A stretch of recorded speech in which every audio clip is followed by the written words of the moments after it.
Because আমার কথা মুখে বাস্তব।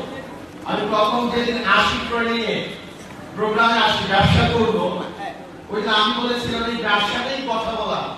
দেন আমি কথা বললে আমার কথা পরিষ্কার হয় না, থেমে থেমে কথা বলতে হয়, মুখে কথা বাজে, মানুষ তো হাসবে।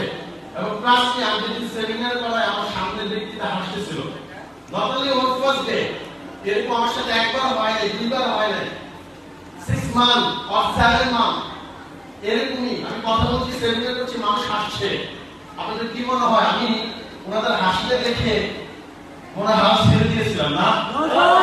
বিশেষ করে তারা যত হাসতো আমি আয়নার দিকে আবার তাকাতাম এবং নিজেকে নিজে বলতাম আমি তোর পাশে আসতে পারবি।